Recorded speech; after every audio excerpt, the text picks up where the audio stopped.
Hello दोस्तों, current affairs 2025 की अति महत्वपूर्ण टॉपिक की सीधी बात नो बकवास सीरीज की तीसरी क्लास में आप सभी साथियों का स्वागत है।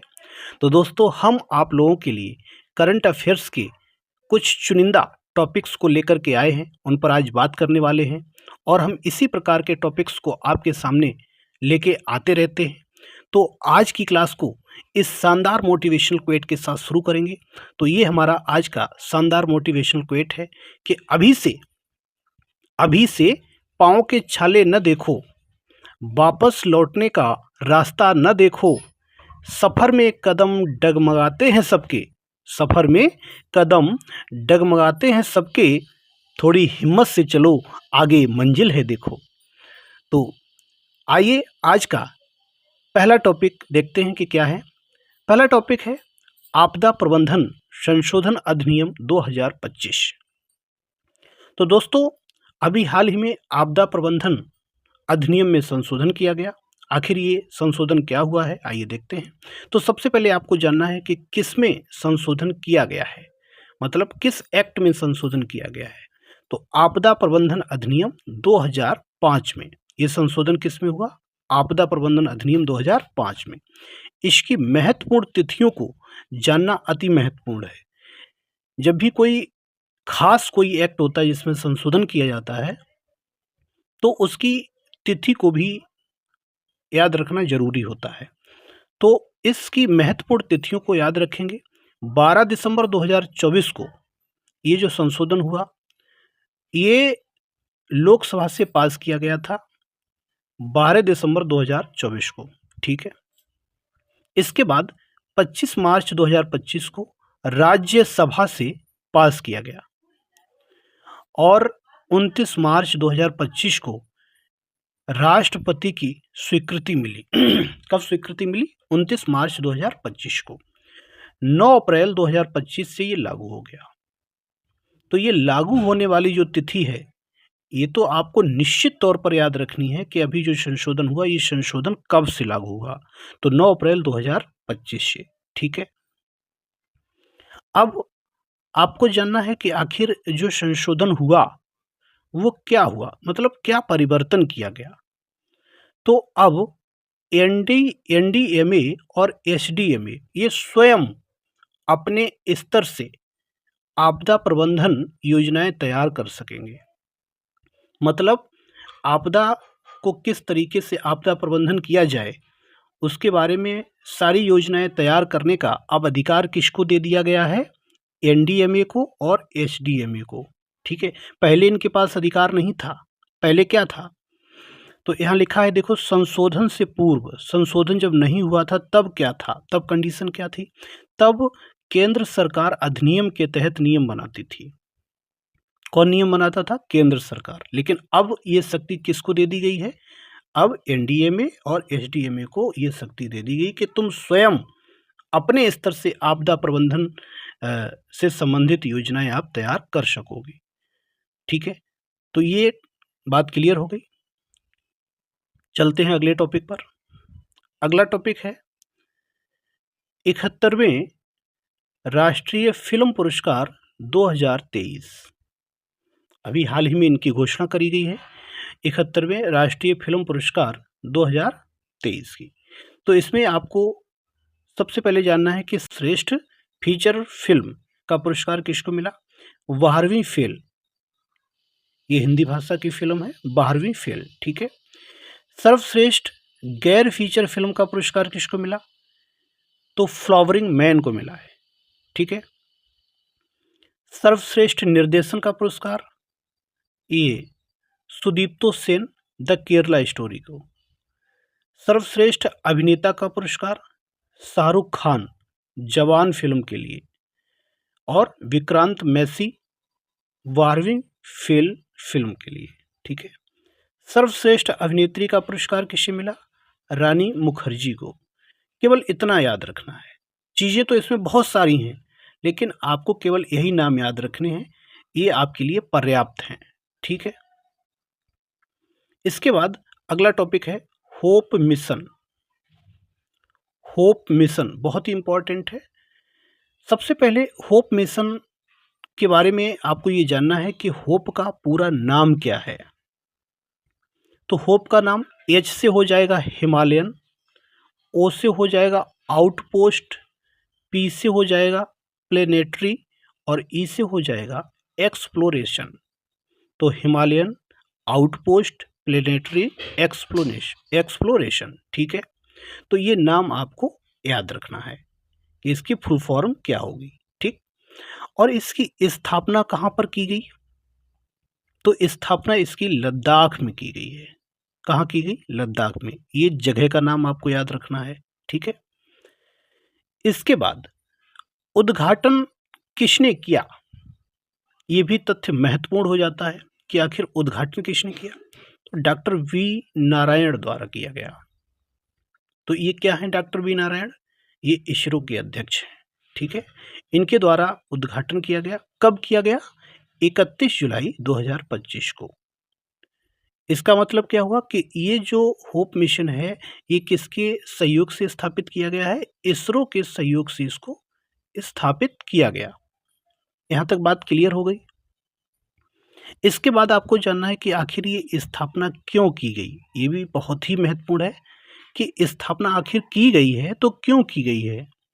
तो यह मंगल ग्रह जैसी परिस्थितियों, चंद्रमा और उससे आगे की मानव युक्त मिशनों के लिए प्रशिक्षण स्थल के रूप में कार्य करेगा। इसका मतलब भाई क्या हुआ कि जैसी मंगल ग्रह पर जो परिस्थितियां हैं, चंद्रमा पर जो परिस्थितियां हैं, आगे जो मानव युक्त मिशन भेजे जाने की जो बात चल रही है, तो आगे वहाँ पर किस प्रकार की परिस्थितियों का इन्हें सामना करना पड़ सकता है, वहाँ पर कैसी परिस्थितियां होंगी, तो उन सभी परिस्थितियों को इस होप मिशन के माध्यम से यहीं पर उनका अनुभव किया जा सकेगा, उनके बारे में पता लगाया जाएगा और उस तरीके से आगे हम लोग तैयारी करेंगे। ठीक है, तो ये इसका उद्देश्य है। आगे चलें। अगला टॉपिक है ब्लू बर्ड संचार उपग्रह। ब्लू बर्ड संचार उपग्रह, अब ये उपग्रह हाल ही में अभी लॉन्च किया गया। तो किसने लॉन्च किया, ये आपको जानना है। किसने लॉन्च किया? तो लॉन्च किया है इसरो ने। ठीक है, हम उन्हीं बिंदुओं पर चर्चा कर रहे हैं जहां से क्वेश्चन बनने की बहुत ही संभावना है, बहुत ज़्यादा संभावना है। ठीक है, तो इसमें आपको कोई भी इम्पोर्टेंट नहीं छांटना है। हम आपके लिए सारे पॉइंट, इम्पोर्टेंट पॉइंट ही लेकर के आए हैं। तो किसने लॉन्च किया? इसरो ने लॉन्च किया है। कहाँ से लॉन्च हुआ? लॉन्च कहाँ से किया गया? सतीश धवन अंतरिक्ष केंद्र, आंध्र प्रदेश। ये कहाँ पर है? आंध्र प्रदेश के अंदर। तो यहाँ से लॉन्च हुआ। व्हीकल आपको जरूर याद रखना है कि किस व्हीकल से इसको लॉन्च किया गया। LVM-3 के माध्यम से इसे लॉन्च किया गया। LVM-3। अब ये किस देश का है? जो ब्लू बर्ड उपग्रह है आखिर ये किस देश का है? दोस्तों ये USA का है। लॉन्च इसरो ने किया है लेकिन है कहाँ का? USA का। और इसका विकास किसने किया? AST स्पेस मोबाइल एक कंपनी है, उसने इसको विकसित किया है, विकास इसका किया है। और ये कंपनी कहाँ की है? अमेरिकी कंपनी है। ठीक है, अमेरिकी कंपनी ने विकास किया, अमेरिका का है। और लॉन्च किसने किया? लॉन्च इसरो ने किया है। ठीक, अन्य तथ्यों की बात करें तो अन्य तथ्यों में इसकी स्थापना पृथ्वी की निचली कक्षा में कहाँ पर स्थापित किया गया? पृथ्वी की निचली कक्षा में इसकी स्थापना की जाएगी, जो भू आधारित टावरों पर निर्भर हुए बिना अंतरिक्ष से कॉल करने और इंटरनेट चलाने को सुगम बनाएगा। इसका मतलब भी क्या हुआ? इसका मतलब हुआ कि जो हम लोग कम्युनिकेशन करते हैं, कॉल करते हैं, इंटरनेट चलाते हैं, तो जो पृथ्वी पर जो टावर जो लगे हुए हैं इनके माध्यम से ये सारी चीज़ संभव होती हैं। तो अब जो है जब ये स्थापित मतलब इसके माध्यम से क्या होगा कि जो टावर आदि हैं तो इनकी कोई आवश्यकता नहीं पड़ेगी।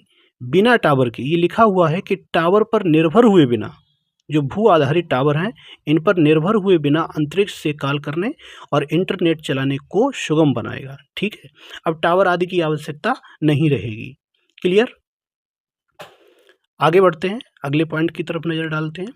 अगला पॉइंट है पहला बिमस्टेक पारंपरिक संगीत महोत्सव 2025। ये इम्पोर्टेंट है क्योंकि पहला है। ठीक है, पहला बिमस्टेक पारंपरिक संगीत महोत्सव 2025। तो ये कहाँ पर हुआ? ये हुआ भारत मंडपम नई दिल्ली के अंदर। उद्घाटन किसने किया? एस जयशंकर ने इसका उद्घाटन किया। अच्छा, बिमस्टेक में कुल सदस्य देश कितने हैं?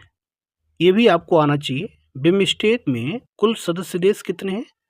7 सदस्य देश हैं। बिमस्टेक का मुख्यालय कहाँ है?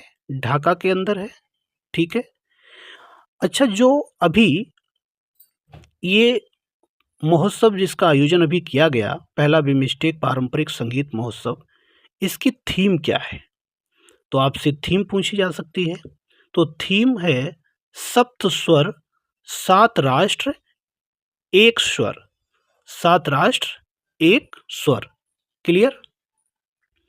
अन्य तथ्यों की बात करें तो अन्य तथ्यों में जो बिमस्टेक है इसकी स्थापना कब हुई थी? 1997 में, और बिस्ट के रूप में हुई थी। स्थापना जब हुई थी तो केवल 4 देश थे जिन्होंने स्थापना करी थी, बांग्लादेश, भारत, श्रीलंका और थाईलैंड। शुरुआत में ये 4 ही देश थे। इसके बाद बाद में म्यांमार इसमें जुड़ गया, भूटान जुड़ गया, नेपाल जुड़ गया, तो पूरा नाम हो गया इसका बिमस्टेक। क्लियर? चलिए आगे चलते हैं। अगर आप ये क्लास 2 बार ऐसे ही देख भी लोगे तो सारी चीज़ें आपको याद हो जाएंगी। आगे देखते हैं अगला पॉइंट, अपना घर पहल। अभी हाल ही में अपना घर एक पहल की शुरुआत की गई है। तो ये इस पहल की शुरुआत किसने की? बहुत ही इम्पोर्टेंट है कि किसने इसकी शुरुआत करी। तो ये जो शुरू की है वो पेट्रोलियम और प्राकृतिक गैस मंत्रालय ने शुरू की। किस मंत्रालय ने? पेट्रोलियम और प्राकृतिक गैस मंत्रालय ने। ठीक है, किसके लिए शुरू की? भाई ये भी तो जानना जरूरी है कि कोई योजना शुरू करी गई तो वो किसके लिए है? ये ट्रक ड्राइवरों के लिए है। तो इसमें क्या होगा? इसमें ट्रक ड्राइवरों को स्वच्छ और आरामदायक विश्राम स्थल प्रदान किए जाएंगे। तो जो ट्रक ड्राइवर हैं बहुत ही लंबी दूरी तय करते हैं, तो उनको विश्राम के लिए, अच्छी नींद के लिए, अच्छा खाना के लिए पर्याप्त व्यवस्थाएं नहीं उनको मिल पाती हैं। तो इसलिए ये शुरू करी गई कि भाई रास्ते में वो आराम कर सकें। ठीक है, और क्योंकि लंबी दूरी चलते हैं तो इसलिए इसको शुरू किया गया है। और ये भी जानना जरूरी है अन्य तथ्यों में कि यह सुविधा निःशुल्क नहीं होगी। इसमें कुछ न कुछ शुल्क रखा जाएगा, तो ये निःशुल्क नहीं होगी। ठीक है, चलिए आगे चलते हैं। अगला टॉपिक है विश्व वायु परिवहन सांख्यिकी रिपोर्ट 2024। अभी हाल ही में इसको जारी किया गया, विश्व वायु परिवहन सांख्यिकी रिपोर्ट 2024। तो इसको जारी किसने किया? तो जारीकर्ता कौन है? हवाई अड्डा परिवहन संघ, इसने जारी किया है। ठीक है, इसमें कुछ डेटा आपको याद रखना है कि दुनिया का सबसे बड़ा विमानन बाजार कौन बन गया है? अमेरिका। भारत का स्थान कौन सा है? भारत 5वें नंबर पे हो गया है। भारत का स्थान कौन सा है? 5वां। अन्य तथ्यों की तरफ नजर डालें तो दुनिया का सबसे व्यस्ततम हवाई अड्डा अटलांटा हवाई अड्डा है। कौन सा है? अटलांटा हवाई अड्डा, जो यूएसए में है। और भारत का सबसे व्यस्ततम हवाई अड्डा इंदिरा गांधी हवाई अड्डा दिल्ली का है। ठीक है, ये 2 पॉइंट इसमें याद रखने हैं कि सबसे व्यस्ततम, दुनिया का सबसे व्यस्ततम हवाई अड्डा अटलांटा हवाई अड्डा, और भारत का अगर पूछा जाए तो इंदिरा गांधी हवाई अड्डा है। क्लियर? आगे चलते हैं अगले पॉइंट पर। अगला पॉइंट है अग्निशोध अनुसंधान प्रकोष्ठ। अभी इसका हाल ही में उद्घाटन किया गया है। तो उद्घाटन किसने किया? जनरल उपेंद्र द्विवेदी ने। और ये जनरल उपेंद्र द्विवेदी क्या हैं? ये थल सेना अध्यक्ष हैं। ठीक है, तो इन्होंने इसका उद्घाटन किया। आखिर उद्घाटन कहाँ पर किया है? ये उद्घाटन कहाँ किया गया? तो ये किया गया IIT मद्रास के अंदर। क्यों इसका उद्घाटन किया? आखिर इसकी स्थापना क्यों करी गई है? तो शिक्षा को अनुसंधान में लगाना। जो बच्चे शिक्षा प्राप्त करते हैं उस शिक्षा को अनुसंधान में कैसे लगाएं, तो इसलिए इसको शुरू किया गया है। ठीक है, आगे चलते हैं। अगला टॉपिक है सावलकोट जल विद्युत परियोजना। सावलकोट जल विद्युत परियोजना, तो ये किस राज्य की परियोजना है? राज्य आपको याद रखना है, ये है जम्मू कश्मीर की। ठीक है, जम्मू कश्मीर में एक रामबन जिला पड़ता है, वहाँ पर इस परियोजना को स्थापित किया गया। किस नदी पर है? अगर आपसे नदी पूछी जाए तो किस नदी पर है? चिनाब नदी पर है। इसकी क्षमता कितनी है? इसकी क्षमता है 1856 मेगावाट। ठीक है, तो इसमें आपको केवल ये 3 पॉइंट याद रखने हैं, किस राज्य की है, किस नदी पर, कितनी क्षमता है। और अगला टॉपिक है आज का आपका, ये अंतिम टॉपिक है मातृ वन पहल 2025। तो इस पहल को किस राज्य ने शुरू किया? तो राज्य है आपका हरियाणा। हरियाणा राज्य ने इसको शुरू किया है। और इस पहल को शुरू करने का उद्देश्य क्या है? तो उद्देश्य क्या है? यह एक शहरी वनीकरण पहल है जिसका उद्देश्य NCR क्षेत्र में जैव विविधता को बढ़ावा देना। ये शब्द आपको याद रखना है, शहरी वनीकरण पहल है। ठीक है, ना कि ग्रामीण वनीकरण पहल।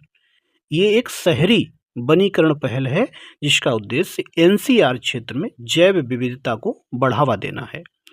अन्य तथ्यों की तरफ नजर डालें तो एक पेड़ मां के नाम अभियान के तहत वन महोत्सव 2025 के हिस्से के रूप में इसे शुरू किया गया। ठीक है, और वन महोत्सव सप्ताह कब मनाया जाता है? 1 जुलाई से 7 जुलाई तक वन महोत्सव सप्ताह मनाया जाता है। ठीक है, तो ये पॉइंट आपका क्लियर हो गया। तो आशा करते हैं क्लास आपको अच्छी लगी होगी। तो क्लास को लाइक ज़रूर कर दें और अपने दोस्तों तक भी इस क्लास को पहुंचाने की कोशिश करें, उनके पास शेयर करें, जिससे उनको भी इस क्लास का लाभ प्राप्त हो सके। और फिर आगे मिलते हैं कल। तब तक के लिए अपना ख्याल रखिए। नमस्कार।